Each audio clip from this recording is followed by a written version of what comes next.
Assalamu alaikum. I am Akbir Randhawa. In last lecture of Dietetics 2, I discussed about the lower GIT related disorder, in which I discuss about the dysphagia and then bloating and then constipation. And now I discuss about the intestinal gases. Intestinal gases and diarrhea is also related to the lower intestinal disorder. ठीक है, सबसे पहले हम इसमें देखें intestinal gases को। Intestinal gases में के increase the gas production or increase the intestinal gases or flatulence which can unpleasant side effect or consuming a high fibre diet. जब आप हाई फाइबर डाइट ले रहे होंगे तो तब ये इंटेस्टाइनल गैसेज इंक्रीज होती है। ठीक है, हाई फाइबर डाइट से, उसके अलावा या फिर अगर कोई डाइजेस्टिबिलिटी इश्यूज होंगे उसकी फॉर्म में भी क्या होता है कि गैसेज स्टमक में गैसेज या इंटेस्टाइनल गैसेज इंक्रीज हो जाती हैं। ठीक है, इसमें होता किस तरह है कि जब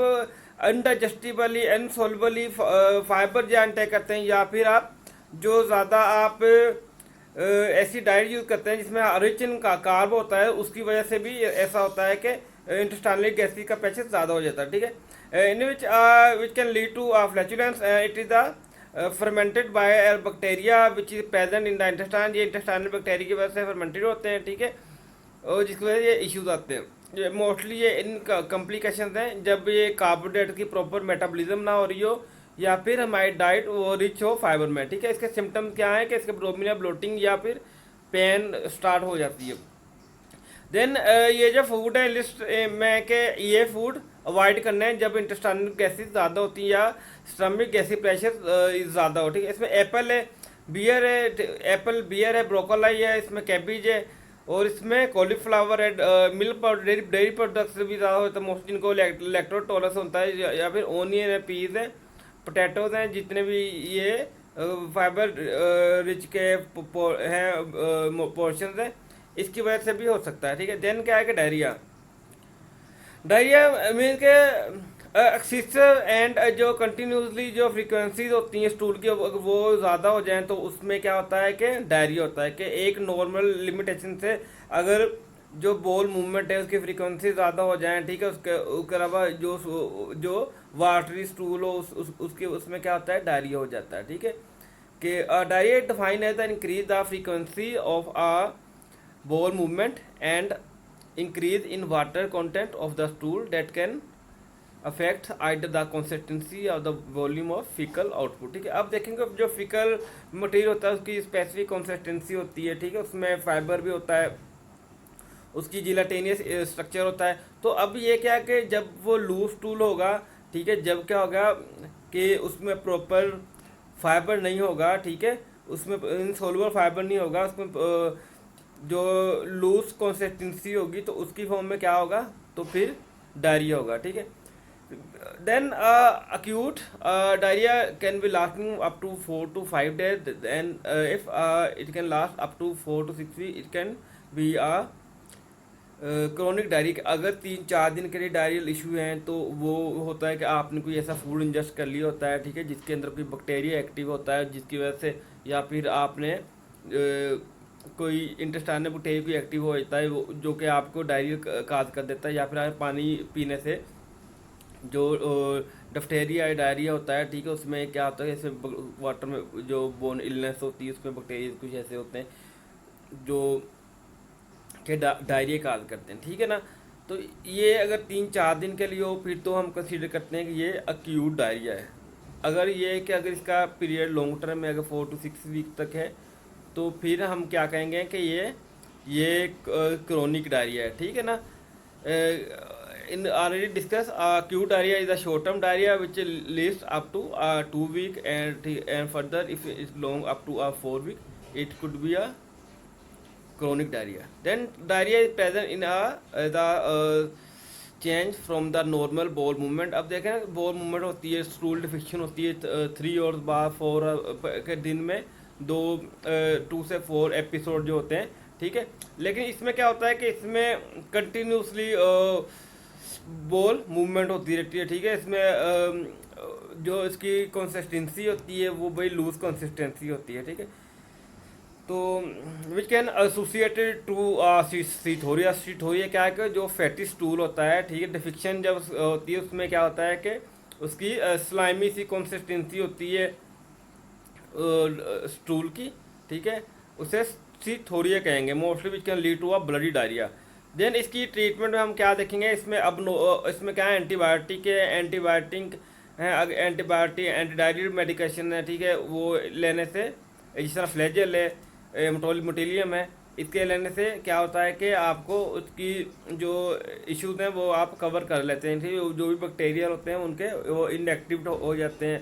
उसके अलावा क्या है कि उसमें ये होता है कि हमें उसके साथ साथ कोई ORS सोल्यूशन लेना चाहिए जिसके इलेक्ट्रोलाइट्स मेंटेन हो सके। Then further these are medication generally का diarrhoea either by increasing GI mortality or alter the normal flora of the colon, ठीक है।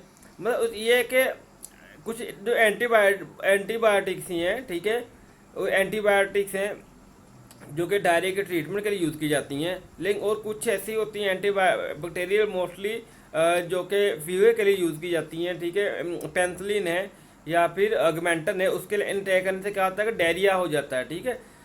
तो जब अगर आप ऐसी मेडिसिन लें जिससे फीवर में मोस्टली या फिर किसी इन्फ्लामेशन में, इवन कैंसर में भी अगर कोई भी इन्फ्लामेशन होगी है, ठीक है, अब वो उसमें अगर आप मेडिसिन, उससे क्या होगा, गैस्ट्रिक मोर्टेलिटी इंक्रीज होगी। Then many gastrointestinal diseases which have common symptom of the diarrhoea, ठीक है, कुछ इंटेस्टाइनल डिजीजेज होती हैं जिसमें डायरिया उनका मेन सिम्टम होता है। वो क्या करता है, जो नॉर्मल डाइजेशन होती है होनी होती है, जो अब्जॉर्प्शन होनी होती है, उसको वो डिस्टर्ब कर देता है, उसको वो इशू क्रिएट करता है उसमें, जिसकी वजह से वो प्रॉपरली फूड डाइजेस्ट नहीं होता, जिसका डायरिया होता है, ठीक है। एग्जाम्पल ऑफ डीज इंक्लूड, इसमें क्रोन डिजीज है, ठीक है, क्रोन डिजीज है, अल्सरेटिव कोलाइटिस है, अल्सर हो जाता है, और इसमें सीलियक डिजीज है कि ये माल अब्जॉर्प्शन रिलेटेड डिसऑर्डर है कि इसमें लैक्टोज इंटॉलरेंस में भी ऐसा होता है कि डायरिया कंडीशन होती है। सीलियक डिजीज में क्या होता है कि ग्लाइडिन ग्लूटेन प्रोटीन, ठीक है, वो प्रॉपर डाइजेस्ट नहीं हो सके due to the lackness of enzyme which digest the gluten, ठीक है। ऐसे ही लैक्टोज इंटॉलरेंस में भी ऐसा होता है कि अगर आपकी बॉडी में लैक्टेज एंजाइम ना हो तो वो क्या होता है कि वो उसे डायरिया काज हो जाएगा उससे, ठीक है। उसके कुछ और उसके फंक्शन होते हैं। उसके अलावा कुछ ऐसी मेडिसिन जिस तरह HIV इन्फेक्शन या फिर एड्स के लिए यूज़ किए जाते हैं। उसके अलावा जो मेडिसिन होती है उसकी वजह से भी हो सकता है। अगर कोई ये इश्यूज़ हो, जिस तरह थायराइड डिसफंक्शन हो जाता है, उसमें क्या होता है, T4 की कंसंट्रेशन इंक्रीज हो जाती है।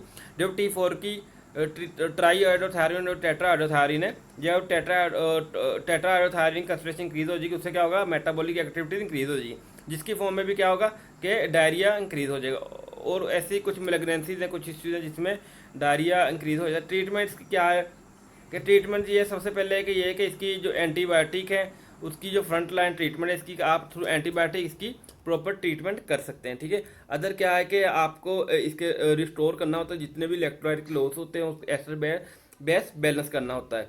ये इसकी थेरापीज हैं। And further it is a complete through either intravenous therapy or you to dehydrate solution. अब देखे आपने अक्सर देखा होगा ना, और जो सोल्यूशन देते हैं, अगर ठीक है ज़्यादा ही कमज़ोरी हो जाए तो क्या करते हैं कि उनको इंट्रावेनस सोल्यूशन देते हैं। देन प्रिवेंशन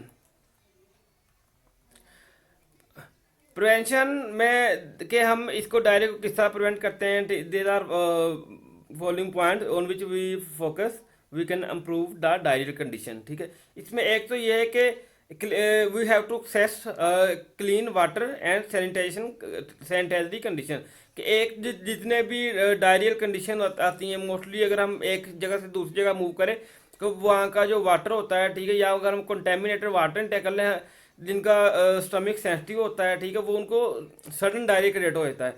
कि एक तो हमने ये करना है कि हम जो अपना वाटर जो हम पी रहे हैं उस क्लियर करना है कि क्या वो प्रॉपर सैनिटाइज वाटर है, वो क्लीन वाटर है। दूसरा क्या है कि हमने हाइजीनिक प्रैक्टिस जो हैं वो फॉलो करनी है। उसके अलावा हाइजीनिक रिलेटेड एजुकेशन हमने प्रमोट करनी है। उसके अलावा एक्सक्लूसिव ब्रेस्ट फीडिंग प्रमोट करनी है। मोस्टली जो बच्चे होते हैं, छोटे बच्चे, उनमें ये होता है कि उनमें जो काउ मिल्क है उसके लेने से भी डायरिया हो जा सकता है। उसके अलावा उनको जो जो जो उनको फार्मर मिल्क दिया जाता है उसमें वाटर ऐड किया जाता है, उसके उसमें कोई ऐसा बैक्टीरियल इन्फेक्शन हो सकती है, ठीक है।